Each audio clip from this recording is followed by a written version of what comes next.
حال کو بھی یاد رکھا کرتے ہیں۔ مجھے امید کم ہے، میری امید ختم نہیں ہے، لیکن کم ہے کہ بہت سارے لوگوں کو یہ کون سی ہجری شروع ہوئی، اب تو میں نے بول ہی دیا، وہ بھی شاید نامعلوم ہو۔ انگریزی مہینے، تاریخ اور اس کا سال ضرور یاد رہتا ہے، اسلامی نہیں رہتا۔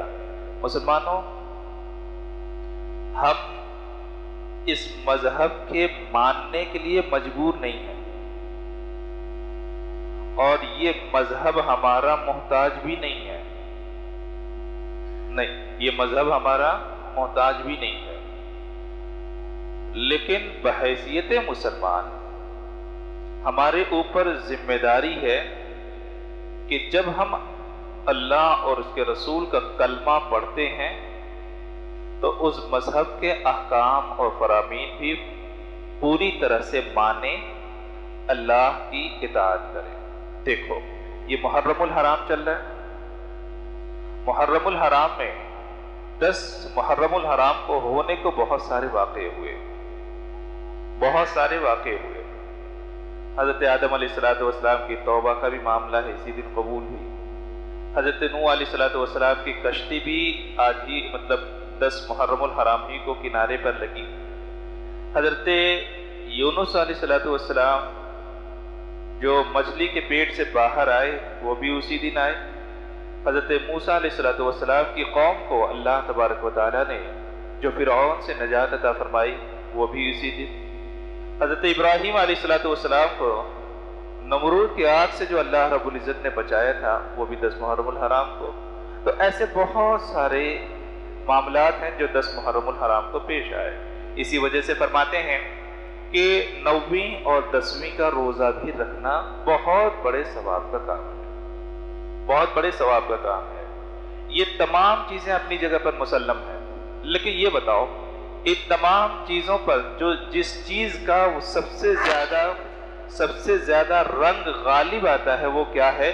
وہ امام عالی مقام رضی اللہ تعالیٰ عنہ کے شہادت کا معاملہ ہے، شہادت کا معاملہ ہے۔ حضرت امام عالی مقام رضی اللہ تعالیٰ عنہ کون؟ نبی پاک صلی اللہ تعالیٰ علیہ وسلم کے نواز ہیں۔ سرکار کائنات صلی اللہ تعالیٰ علیہ وسلم آپ سے اتنی محبت فرماتے، اتنی محبت فرماتے کہ لفظ اتنا بہت چھوٹا پڑ جائے، لفظ اتنا بہت چھوٹا پڑ جائے۔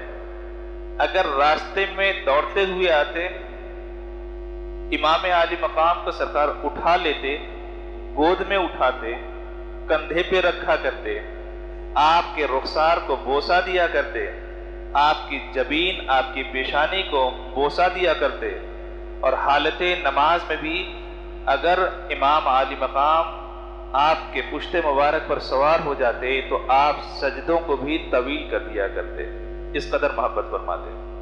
اب وہی امام عالی مقام رضی اللہ تعالیٰ عنہ جن کی شہادت میدان کرب و بلا میں پیش آئی، ایک نظریہ آپ کے سامنے دے رہا ہوں، وہ واقعہ بیان کرنا مقصد نہیں ہے۔ امام عالی مقام رضی اللہ تعالیٰ عنہ کی شہادت 10ویں محرم الحرام میدان کربلا میں پیش آئی۔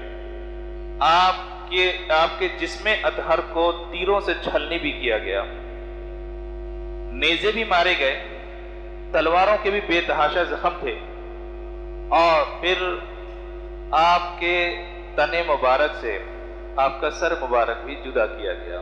یہ سب کچھ ہوا، یہ سب کچھ ہوا۔ بتاؤ کس کے لیے ہوا؟ بتاؤ کس کے لیے ہوا؟ ایک سیدھی سادی بات تو یہ تھی کہ یزید بے ایمان تھا، اس کی بے ایمانی کو امام عالی مقام نے قبول نہیں کیا، اسی وجہ سے تو یہ سب کچھ ہوا۔ بات سمجھ رہے ہو آپ؟ ایک دنیا دار شخص جو شراب پیتا ہو، نماز نہ پڑھتا ہو، بندروں کو کھلاتا ہو، مرغوں کو لڑواتا ہو، رات بھر عورتوں کا ناچ دیکھتا ہو، شراب میں ڈوبا رہتا ہو، وہ آدمی تھا جس کو زمانہ یزید کہا کرتا ہے۔ یہ واقعہ آپ کی شہادت صرف اسی لیے تو پیش آئی کہ آپ نے ظلم کو ظلم کہا، آپ نے ظلم کو ظلم کہا، انصاف کو آپ نے انصاف کہا۔ دیکھو حضرت امیر معاویہ رضی اللہ تعالیٰ عنہ کو بھی لوگ برا بھلا کہتے ہیں، غلط ہے۔ حضرت امیر معاویہ رضی اللہ تعالیٰ عنہ کو، یہ تاریخ اصل میں آپ کو یاد رکھنی چاہیے کہ حضرت ابو سفیان کون ہے، ان کے بیٹے کا نام حضرت امیر معاویہ ہے۔ حضرت امیر معاویہ رضی اللہ تعالیٰ عنہ کے بیٹے کا نام یزید ہے۔ بنی امیہ یہ ایک حکومت ہے جس کو قائم کرنے والے حضرت امیر معاویہ رضی اللہ تعالیٰ عنہ، یہ صحابی ہیں، یہ صحابی ہیں، بلکہ کاتب وحی ہیں۔ سرکار پر قرآن کریم جو نازل ہوتا اس کو لکھنے والے چند صحابہ تھے، انہی میں سے حضرت امیر معاویہ رضی اللہ تعالیٰ عنہ بھی۔ بلکہ نبی پاک صلی اللہ تعالیٰ علیہ وسلم نے آپ کے لیے دعا بھی فرمائی، اللہم علمہ الکتاب وعلمہ الحساب، میرے مولا امیر معاویہ کو کتاب کا علم عطا فرما اور حساب کا علم عطا فرما۔ نگاہ نبوت دیکھ رہی تھی، نبی کے زمانے میں حضرت امیر معاویہ رضی اللہ تعالیٰ عنہ ایک مختصر سے لشکر کے سپہ سالار تھے، پورے لشکر کے نہیں بلکہ یوں کہہ لیں لشکر کے ایک حصے کے کماندار تھے، ایک حصے کے ذمہ دار تھے، بس اتنی حیثیت تھی۔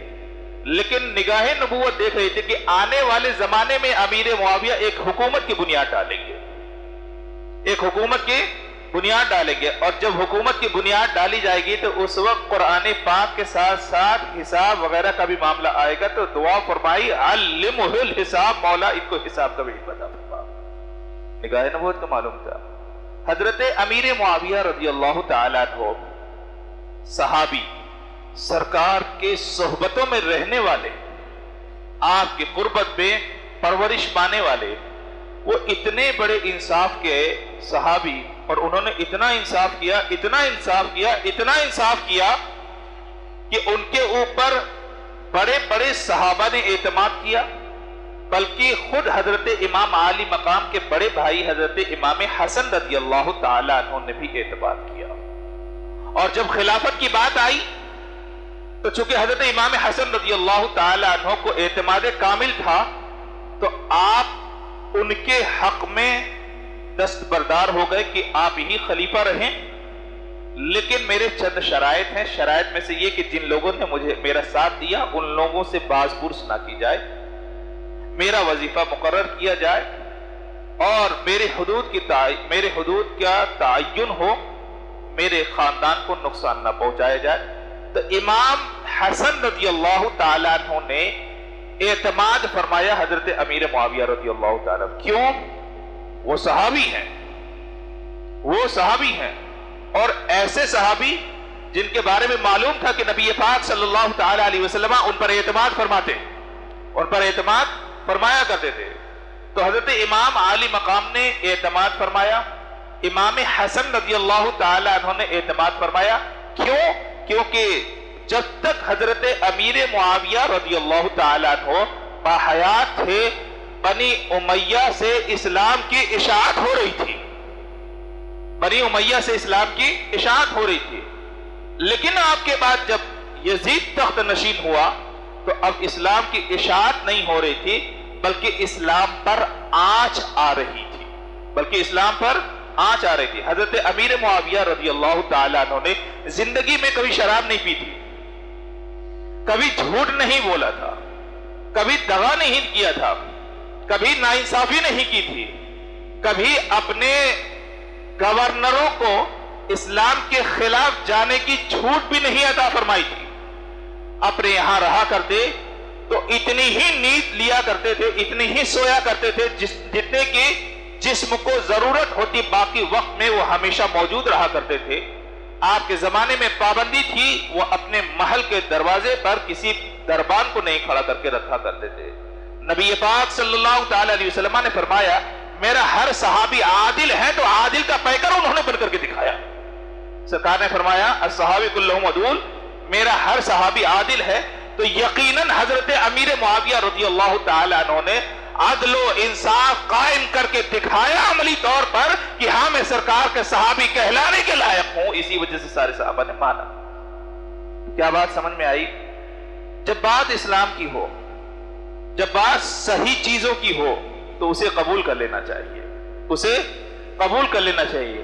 یہ ہماری حمیت میں ڈالا گیا ہے کہ اگر بات سچ ہو، اگرچہ کڑوی ہو، اگرچہ کڑوی ہو، اسے مان لینا چاہیے۔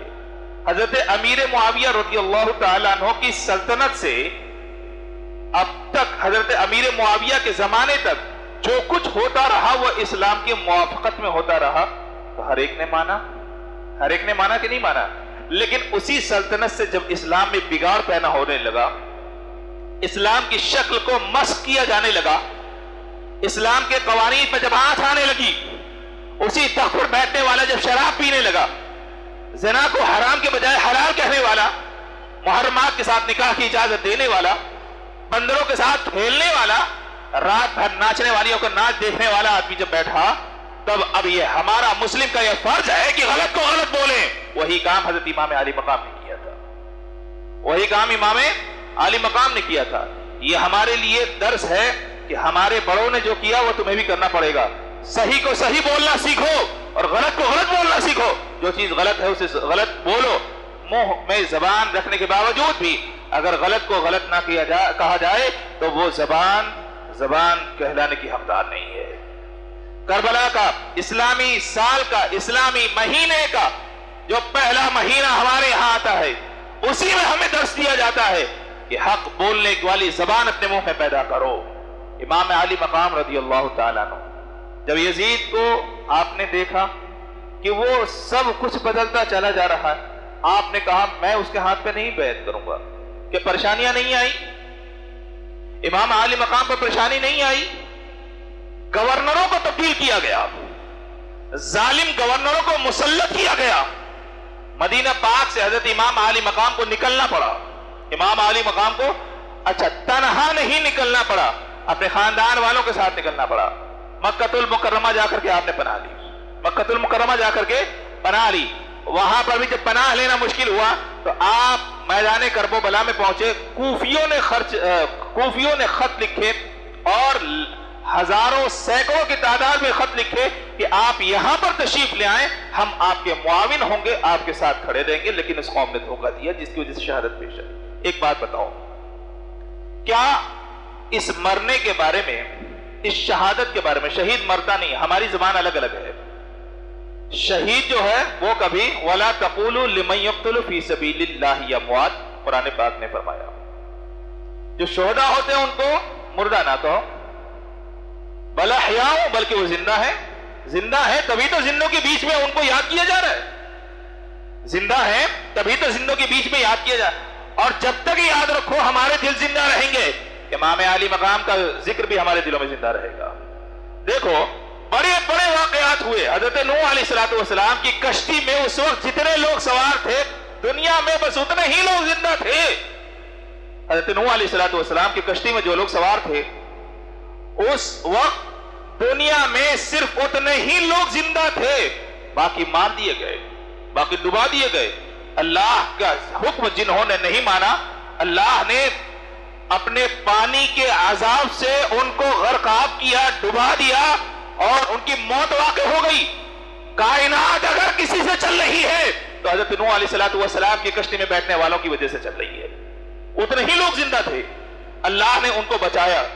جودی پہاڑ پر آپ کی کشتی کو ٹھہرایا۔ یہ دنیا کا کم بڑا واقعہ نہیں تھا، یہ دنیا کا کم بڑا واقعہ نہیں تھا۔ یہ وہ واقعہ تھا کہ آسمان سے بارش نازل ہوا کرتی تھی اور زمین بھی اپنے چشموں کے ذریعے سے پانی کو ابال رہی تھی، ہر جگہ سے پانی نکل رہا تھا۔ آج بھی اس مقام کو جا کر کے آپ عراق میں دیکھ سکتے ہیں جہاں سے پانی ابلنا شروع ہوا تھا۔ حضرت نوح علیہ السلام نے یہ نشانی بیان فرمائی تھی کہ جس دن چولہے کی جگہ سے پانی نکلنا شروع ہو جائے تو سمجھ جانا کہ عذاب کے آنے کی ابتدا ہو چکی ہے۔ آج بھی وہ پانی نکل رہا ہے، ہزاروں سال گزرنے کے باوجود بھی آج بھی اتنا پانی آج بھی نکل رہا ہے، اتنا پانی آج بھی نکل رہا ہے۔ اپنی آنکھوں سے دیکھو اللہ نے کن کن قوموں پر عذاب کو مسلط فرمایا اور کن کن قوموں کو اپنی رحمتوں سے مالا مال بھی فرمایا ہے، اپنی رحمتوں سے مالا مال بھی فرمایا۔ سنو، تو یہ کم بڑا واقعہ نہیں تھا، پوری دنیا تہس نہس کر دی گئی تھی۔ اور آپ کو کیا لگتا ہے کہ صرف انسانوں کو اس وقت بچایا گیا تھا؟ نہیں، ان کی کشتی میں ہر پرندے کا ایک ایک جوڑا بھی رکھا گیا تھا، ہر جانور کا ایک ایک جوڑا بھی رکھا گیا تھا، یہاں تک کہ کتے بلی کی بھی نسل بچانے کے لیے ایک ایک اس میں جوڑا سوار ہوا تھا۔ یعنی پوری کائنات کی جو چیزیں تھیں اس کو سمیٹ کر کے کشتی میں رکھ دیا گیا تھا۔ اب بتاؤ مجھے، دنیا کا وہ کون سا خطہ تھا جہاں پر پانی نہیں بہ رہا تھا؟ یہ دنیا کا وہ کون سا خطہ تھا جہاں پر پانی برس نہیں رہا تھا؟ آسمان سے بھی پانی نازل ہو رہا تھا، زمین کی سینے کو پھاڑ کر کے بھی پانی نکل رہا تھا، نیچے بھی پانی، اوپر بھی پانی۔ لیکن بتاؤ، اس پانی میں گھومتی ہوئی کشتی کو اگر حیات دینے والی ذات ہے تو کون سی ذات ہے؟ میرے رب کی ذات ہے، میرے رب کی ذات ہے۔ اس وقت ٹیکنالوجی اتنی زیادہ عظیم نہیں تھی، آج کے بڑے بڑے جہاز سمندروں میں ڈوب جایا کرتے ہیں، سب کچھ ہے ان کے پاس، لیکن میرا رب جب موت دینے پر آتا ہے تو کائنات کا کوئی بچا نہیں سکتا، اور میرا رب جب حیات دینے پر آ جائے تو کوئی اسے مار نہیں سکتا، کوئی اسے مار نہیں سکتا۔ دنیا کا کم بڑا واقعہ نہیں ہے یہ۔ حضرت نوح علیہ السلام میں کشتی پر سوار ہونے سے پہلے اپنے بیٹے کو کہا تھا کہ تو بھی آ جا، تو بھی آ جا۔ اس نے منع کیا، نہیں میں نہیں آؤں گا، اور کہا کہ عذاب آ رہا ہے، پانی آ رہا ہے، کہا بڑے بڑے پہاڑ ہیں، چوٹی پہ میں چڑھ جاؤں گا، اس کی اونچائی پہ چڑھ جاؤں گا۔ آپ نے ارشاد فرمایا کہ اللہ کے عذاب سے تمہیں پہاڑ نہیں بچا پائیں گے، اللہ کے عذاب سے تمہیں بڑے بڑے پہاڑ نہیں بچا پائیں گے۔ لیکن کیا کریں، بات صرف اتنی سی ہے، اچھوں کی صحبت میں رہو گے اچھی سوچ پیدا ہوگی، بروں کی صحبت میں رہو گے تو بروں جیسی سوچ بھی پیدا ہوگی۔ حضرت نوح علیہ السلام پیغمبر، لیکن آپ کی بیوی منافقوں کے ساتھ رہا کرتی تھی، غیر بد مذہبوں کے صحبت میں رہا کرتی تھی، اس کی سوچ بدل گئی۔ آپ کا بیٹا وہ کافروں کے ساتھ رہا کرتا تھا، منافقوں کے ساتھ رہا کرتا تھا، صحبت کا یہ اثر ہوا، وہ برباد ہو کر کے رہ گیا۔ بلاتے رہے ایک پیغمبر، پکارتے رہے سوار ہو جاؤ، تمہارے لیے میں بھی موجود ہوں، کشتی بھی موجود ہے، رحمت خداوندی تمہاری طرف مائل ہو جائے گی، آ جاؤ۔ اس کشتی میں آنے کے لیے تیار نہیں ہوا، آنے کے لیے تیار نہیں ہوا۔ کیوں؟ صحبت غلط تھی، اس کی صحبت غلط تھی۔ تو مسلمانوں اپنی صحبتوں کو پہچاننے کی کوشش کرنا۔ چلو، بتانے کا یہ مقصد تھا۔ اتنے بڑے بڑے واقعات ہوئے، آج جو چرندے پرندوں کی آج چہر سنتے ہیں، اپنے گھروں میں پرندوں کو پال کر کے رکھتے ہیں، یہ حضرت نوح علیہ السلام کی دین ہے، یہ حضرت نوح علیہ السلام کی دین ہے۔ جن جانوروں کو ہم گھروں میں پالا کرتے ہیں، جن جانوروں کو ہم بازاروں میں دیکھا کرتے ہیں، جن جانوروں کو ہم گوشت استعمال کیا کرتے ہیں، جن جانوروں کی ہم سواری کیا کرتے ہیں، وہ حضرت نوح علیہ السلام کی دین ہے۔ اگر انہوں نے اس وقت ایک ایک جوڑے کو نہ بچایا ہوتا تو آج کوئی زندہ نہیں ہوتا، آج کوئی زندہ نہیں ہوتا۔ کائنات کی تاریخ کا یہ وہ باب ہے جو بہت عظیم باب ہے، لیکن اس باب پر بھی اگر کوئی شے غالب آئی تو وہ حضرت امام حسین کی شہادت غالب آ گئی، امام عالی مقام کی شہادت غالب آ گئی۔ جانتے ہو کیوں؟ دیکھو، ہم بہت جلدی اپنے بڑوں سے غصہ ہو جاتے ہیں، ہماری کھوپڑی بہت جلدی گرم ہو جایا کرتی ہے۔ بڑے اگر بولتے ایسا مت کرو، ایسا مت کرو، ہم کو بہت جلدی غصہ آتا ہے۔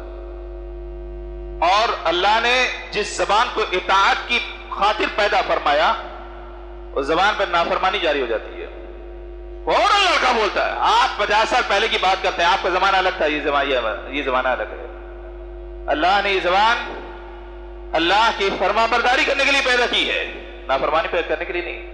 ماں سے تھوڑا سا کھٹک گیا، اگر کوئی بات پیش آ گئی، زبان درازی کرنے پر اتر جاتا ہے، کوئی بھی اولاد زبان درازی کرنے پر اتر جاتی ہے۔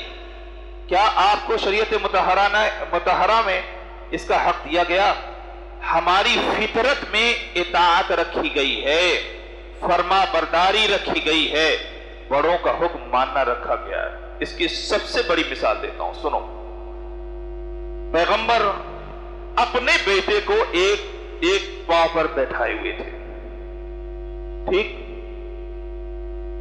حضرت جبرائیل علیہ السلام آئے اور دوسرے پاؤں پر حضرت امام عالی مقام فرماتے ہیں حضرت جبرائیل علیہ السلام آئے، حضرت جبرائیل علیہ السلام آئے اور کہا اے اللہ کے پیغمبر، آپ دونوں میں سے جس کو چاہیں اس کو اختیار فرما لیں، دونوں میں سے جس کو چاہیں اس کو اختیار فرما لیں۔ اللہ اکبر۔ پیغمبر نے امام عالی مقام کے حق میں دعا فرمائی اور اپنے بچے کو قربان کیا۔ ٹھیک ہے، پہلی قربانی۔ کیوں؟ یہاں اختیار کا معاملہ تھا۔ یہاں کس کا تھا؟ اختیار کا معاملہ تھا۔ اب آگے چلو، وہی پیغمبر اعظم ہیں جو بیٹھے ہوئے ہیں، امام عالی مقام موجود ہیں اور بچپنے کا عالم ہے، سرکار کے چہرے پہ مسکراہٹ آ رہی ہے، دل حشاش ہے، بشاش ہے، آپ کھیل رہے ہیں، امام عالی مقام سرکار سے کھیل رہے ہیں، سرکار امام عالی مقام سے کھیل رہے ہیں۔ یہ ایک محبت ہے، یہ ایک کیا ہے؟ محبت ہے۔ اتنی محبت فرمائے، اتنی محبت فرمائے، فرمایا الحسین منی، حسین مجھ سے ہے، وانا من الحسین، اور میں حسین سے ہوں، میں حسین سے ہوں۔ اتنی محبت فرمائے۔ یہ اپنے بیٹے کے لیے کوئی کہتا ہے، سرکار نے اپنے نواسے کے لیے فرمایا، یہ کوئی اپنے بیٹے کے لیے کہتا ہے، لیکن سرکار نے اپنے نواسے امام عالی مقام رضی اللہ تعالیٰ عنہ کے لیے فرمایا۔ ٹھیک ہے، اتنی محبت۔ کتنی محبت؟ امام حسن کو ایک ہرنی کا بچہ پکڑ کے لا کر کے دیا ایک شکاری نے، امام عالی مقام نے بھائی سے مانگا، کہا مجھے تو نانا جان نے دیا۔ اب شکاری تو ایک ہی بچہ لے کر کے آیا تھا، شکاری ایک ہی بچہ لے کر کے آیا تھا، ہرنی کا ایک ہی بچہ لے کر کے آیا۔ اب امام عالی مقام نے کہا مجھے بھی چاہیے، تو بھائی شکاری ہے، کبھی ملے گا نہیں ملے گا، کوئی ضروری ہے دوسرا بھی مل جائے، لیکن آپ سوچ کر کے دیکھو، امام عالی مقام رونے کے قریب تھے، دیکھا جو جنگل کی طرف سے راستہ ہے، اس راستے سے ایک ہرنی دوڑتے ہوئے اور اپنے بچے کو لے کر کے آتے ہوئے نظر آئی۔ سرکار جانوروں کی بھی زبان سمجھا کرتے، سرکار جانوروں کی بھی زبان سمجھا کرتے۔ عرض کیا مجھے اپنے بچے سے، یہ ہرنی نے اپنی زبان میں کہا کہ مجھے اپنے بچے سے الگ ہونا گوارا، امام عالی مقام کے آنکھوں میں آنسو آ جائے یہ گوارا نہیں ہے، امام سے جانور اتنا محبت کریں۔ اور سرکار اتنی محبت فرمائے، اتنی محبت فرمائے، اپنے دوشالے میں ہمیشہ امام عالی مقام کو رکھا کرتے تھے، اپنے سینے سے چمٹا کر کے رکھا کرتے تھے۔ یہ سینہ بظاہر آپ کو ہڈی والا اور دوسرے لوازمات والا سینہ نظر آئے گا، لیکن باخدا یہ وہ سینہ ہے جس میں قرآن پاک اللہ تبارک و تعالیٰ نے مکمل طور پر نازل فرمایا ہے، اتنا مضبوط سینہ ہے، جس سینے کے بارے میں آپ سمجھ سکتے ہیں یہی قرآن پاک اگر پہاڑ پر نازل کیا جاتا ریزہ ریزہ ہو جاتا کہ نہیں؟ میں نہیں، قرآن پاک کہہ رہا لو انزلنا ھذا القرآن، لو انزلنا ھذا القرآن علی جبل لرأیتہ خاشعا متصدعا من خشیۃ اللہ۔ یہی قرآن ہم اگر کسی پہاڑ پر نازل کرتے، وہ اللہ کے خوف اور اس کی خشیت کی بنیاد پر ریزہ ریزہ پتھر میں برداشت کرنے کی وہ قوت نہ تھی جو پیغمبر اعظم کے سینے میں برداشت کرنے کی قوت تھی۔ اللہ نے وہ سینہ عطا فرمایا تھا۔ اس سینے سے کیوں لگا کر کے رکھا پتہ ہے؟ اس سینے سے ہی تو لگا کے رکھتے تھے، اس سینے سے اس لیے لگا کر کے رکھا، مضبوط سینے سے لگا رہے گا نواسا تو اس کے بھی سینے میں اللہ مضبوطی عطا فرمائے گا، اور وہ مضبوطی دیکھنے میں آئی، میدان کرب و بلا میں ایک ایک کر کے شہید ہوتے رہے، لیکن آپ کے پاؤں میں کبھی لفظش نہ آئی، وہ اسی سینے کی دین تھی، وہ اسی سینے مبارکہ کی دین تھی۔ اور یہ میں روایتیں صرف نہیں بول رہا ہوں، سنو حضرت اسامہ فرماتے ہیں سرکار چادر مبارک اوڑھے ہوئے تھے، مجھے محسوس ہو رہا تھا کہ کوئی اندر ہے یا کوئی چیز سرکار نے چھپا کر کے رکھی ہوئی ہے۔ آدمی اگر کوئی چیز اپنے بغل میں چھپا کر کے رکھے، اوپر سے چادر ڈالے رہے، تو بھئی اوپر سے کچھ نہ کچھ تو پتہ چل ہی جاتا ہے، کچھ نہ کچھ تو پتہ چل ہی جاتا ہے۔ اللہ اکبر۔ حضرت اسامہ کہتے ہیں مجھے گھر میں کچھ کام تھا، میں جلدی میں تھا، چلا گیا، واپس آنے کے بعد دوبارہ پوچھا اللہ کے پیغمبر کچھ محسوس ہو رہا، دکھائی نہیں دے رہا، کچھ محسوس ہو رہا ہے، دکھائی نہیں دے رہا۔ اللہ اکبر۔ پیغمبر اعظم صلی اللہ تعالی علیہ وسلم نے اپنے دوشالے کو ہٹایا، اپنی چادر مبارک کو اٹھایا تو دیکھا ایک طرف حضرت امام عالی مقام اور دوسری طرف حضرت امام حسن، یہ دونوں سرکار کے سینے سے چپکے ہوئے ہیں، سرکار کے سینے سے چپکے ہوئے ہیں، اور سرکار نے صرف اتنا ہی نہیں دکھایا، اب اس کے بعد دعا فرماتے ہیں اللہم انی احبہما، مولا میں ان سے بے پناہ محبت فرماتا ہوں، مولا میں ان سے بے پناہ محبت فرماتا ہوں. اور ارشاد یہ بھی فرمایا مولا تو بھی محبت فرما اور جو ان سے محبت کرے ان سے بھی محبت فرما. قیامت تک مسلمانوں کے لیے سبق دیا. تو اب صرف اتنا سوچ کر کے مجھے بتاؤ سرکار کتنی محبت فرماتے تھے امام عالی مقام سے، جانور کتنی محبت فرماتے تھے امام عالی مقام سے. سرکار کائنات صلی اللہ تعالی علیہ وسلم وہی امام عالی مقام ہے، ان کا مقام تو اتنا بلند اتنا بلند، ہم تو اگر آشاریہ پوائنٹ میں بھی کچھ بیان کرنا چاہیں زندگی ہماری گزر جائے گی، ہم ان کو بیان نہیں کر سکتے. امام عالی مقام کے بارے میں سرکار کی بارگاہ میں دونوں آنگن میں موجود تھے، دونوں شہزادے لڑ رہے تھے. لڑنے کا مطلب یہ لڑائی نہیں، کشتی تھی، وہ کشتی تھی. سرکار حضرت امام حسن کا ساتھ دے رہے تھے، بولے تھے حسین کو ادھر سے پکڑو، ایسے پکڑو ویسے پکڑو. حضرت فاطمہ عرض کیا اللہ کے پیغمبر آپ بڑے کا ساتھ دے رہے چھوٹے کا نہیں. مسکرا کر کے ارشاد فرمایا ارے ایک طرف سے میں لگا ہوا ہوں اور حسین کی طرف سے حضرت جبرائیل امین لگے ہوئے ہیں، ان کو وہ سکھا رہے ہیں، ان کو میں سکھا رہا ہوں. جن کی تربیت زمین کا پیغمبر اور آسمان کا پیغمبر کرے، سوچو اس کا مقام کیسا ہوگا. جن کی تربیت ایک زمین کا پیغمبر کرے. نبی پاک صلی اللہ علیہ وسلم صرف زمین ہی کے پیغمبر نہیں ہے، بعثت کے اعتبار سے بول رہا ہوں کہ آپ کی بعثت زمین پہ ہوئی، ورنہ آپ کی حکومت جس طرح زمین پر ہے زمین کے اندر بھی ہے، آسمانوں کے اوپر بھی ہے. ایسا عظیم پیغمبر تربیت کرے، اتنی محبت فرمائے، اتنی محبت فرمائے. اللہ اکبر.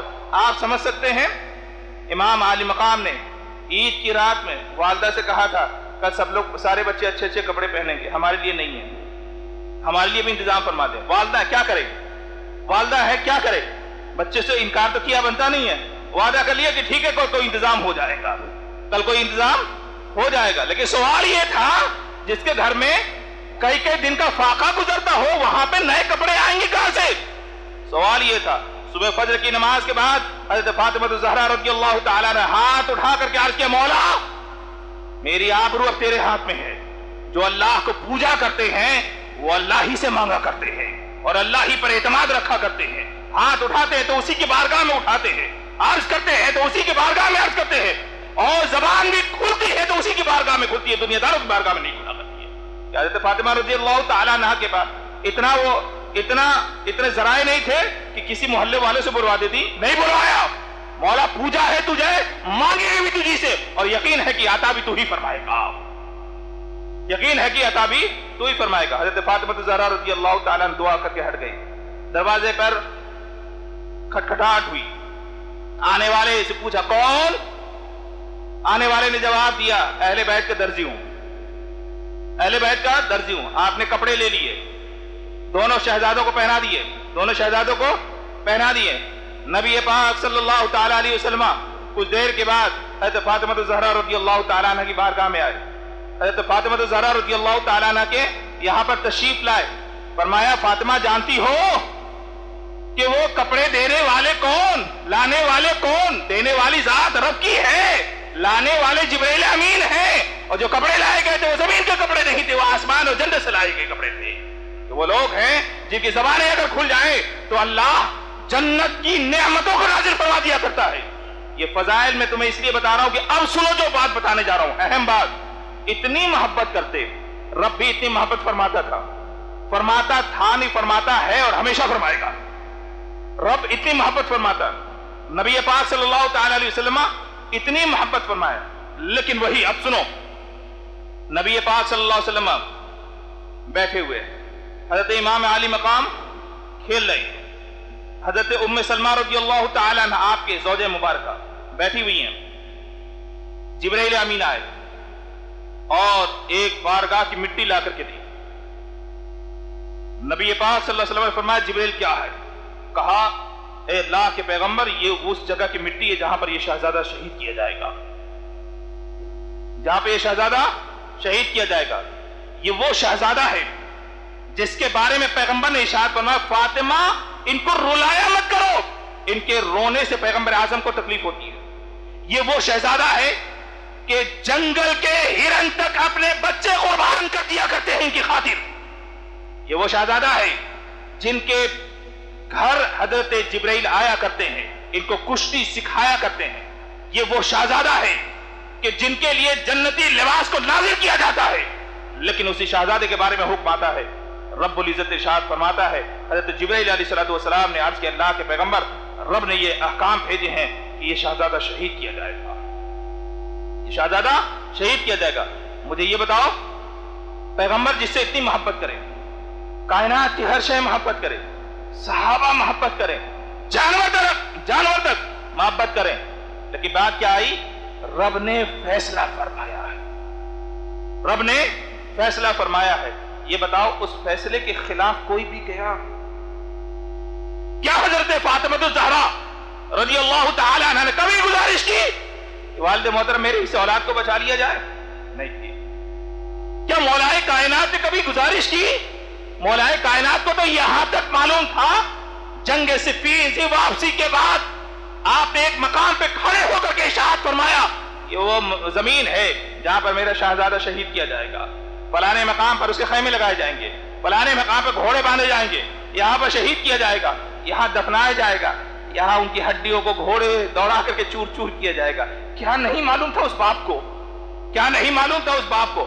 اور یہ بھی ایسے شہزادے جو جنتی نوجوانوں کے سردار، اتنی محبت رب بھی فرمائے، رسول اللہ بھی فرمائے، صحابہ بھی فرمائے، والدین بھی فرمائے، لیکن کسی نے سفارش نہ کی، کسی نے سفارش نہ کی کہ اللہ کے پیغمبر آپ دعا فرما دے کہ یہ شہید ہونے سے بچ جائیں، یہ بچ جائیں. کسی نے سفارش نہیں کی. کیوں؟ مومن کا ایک ہی منشا ہوتا ہے، دینے والی ذات بھی رب کی ہے، لینے والی ذات بھی رب کی ہے. یہ قیامت تک کے لیے ہمارے لیے ایک درس عبرت ہے، سبق ہے کہ رب کی رضا پر راضی ہونا سیکھو. وہ کبھی نعمتیں دے کر کے ہمارے حق میں بہتر فیصلے فرماتا ہے اور کبھی لے کر کے بہتر فیصلے فرماتا ہے، کبھی لے کر کے فیصلے فرماتا ہے. کسی نے سفارش نہیں کی. آج ہم اپنے گھر کی بات کر لیں، دوسروں کی کیوں؟ اگر کوئی کہہ دے کہ تمہارا بیٹا فلانی جگہ پہ مارا جائے گا، یہ شہید ہوگا، ہم دنیا کی سفارشیں لے کے پہنچ جائیں گے، ارے یار کچھ تو کرو اس کو بچانے کے لیے، اس کو کچھ تو کرو. لیکن ایسا ماضی میں نہیں ہوا، ایسا ماضی میں نہیں ہوا. رب کی رضا پر ہر آدمی راضی رہا، رب کی رضا پر ہر آدمی راضی رہا. اسی لیے وہ کم تھے لیکن ان کی عظمتیں بہت تھیں. آج ہم ہیں کہ ہم کروڑوں کی تعداد میں ضرور ہے لیکن وہ مقام و مرتبہ حاصل نہیں ہوتا. اس کی وجہ یہ ہے کہ اس زمانے میں رب کی رضا پر سب راضی رہا کرتے تھے. اس زمانے میں جو سچ ہوتا اس کو سچ بولا کرتے تھے اور جو جھوٹا ہوتا اس کو جھوٹا بولتے، غلط کو غلط بولتے. ان زبانوں سے کبھی گناہ سرزد نہیں ہوتے. ان زبان سے جب بھی نکلا کرتی تھی کوئی بات تو یا تو وہ اللہ کا کلام ہوتا تھا یا رسول اللہ کا کلام ہوا کرتا تھا. کانوں سے کبھی گواشات اور برائیوں کے جملے نہیں سنا کرتے تھے. وہ سنا کرتے تھے تو وہ اللہ کا کلام سنا کرتے تھے، رسول اللہ کی نعت پاک سنا کرتے تھے. اس زمانے میں یہ انہوں نے درس دیا کہ یہ قانون صرف کربلا والوں کے لیے نہیں ہے بلکہ قیامت تک کے لیے ہے، قیامت تک کے لیے ہے. حق بولنا سیکھو، صحیح کو صحیح بولو اور غلط کو غلط بولو. اور سب سے بڑی بات اللہ کی رضا پر راضی رہنا سیکھو، اللہ کی رضا پر راضی رہنا سیکھو. ہاں اگر وہ آزمائش میں ڈالتا ہے رب کی بارگاہ میں ہاتھ اٹھا کر کے دعا کرو، مولا تیرا شکر ہے کہ تو نے ہمیں آزمائش میں ڈالا ہے، مولا تیرا شکر ہے کہ تو نے ہمیں آزمائش میں ڈالا ہے. مولا ہم اچھے ہیں تبھی تو نے ہم کو آزمائش میں ڈالا. امتحان اپنوں کا لیا جاتا ہے، غیروں کا نہیں لیا جاتا. ہاں رب کی بارگاہ میں عرض کرو مولا جب تو نے آزمائش میں ڈالنے کا فیصلہ ہی فرما لیا ہے تو مولا اسے نبھانے کی قوت بھی ہمیں عطا فرما دے، صبر کی قوت بھی ہمیں عطا فرما دے. یاد رکھو اللہ کبھی دیکھ کر کے کسی نعمت کو عطا فرما کر کے ہمیں آزمائش میں ڈالتا ہے، کبھی لے کر کے آزمائش میں ڈالتا ہے. مومن وہ ہوتا ہے جو ہر حال میں اللہم لک الحمد ولک الشکر کہا کرتا ہے. مولا رب العزت تیری ہی ساری حمد ہے، تیرا ہی شکر ہے، یہ مومن کی شان ہوا کرتی ہے۔ کربلا کا سب سے بڑا پیغام یہی ہے، اللہ تبارک و تعالی ہم سب کو اپنے اکابرین کے نقش قدم پر چلنے کی توفیق رفیق عطا فرمائے۔ وما علینا الا البلاغ۔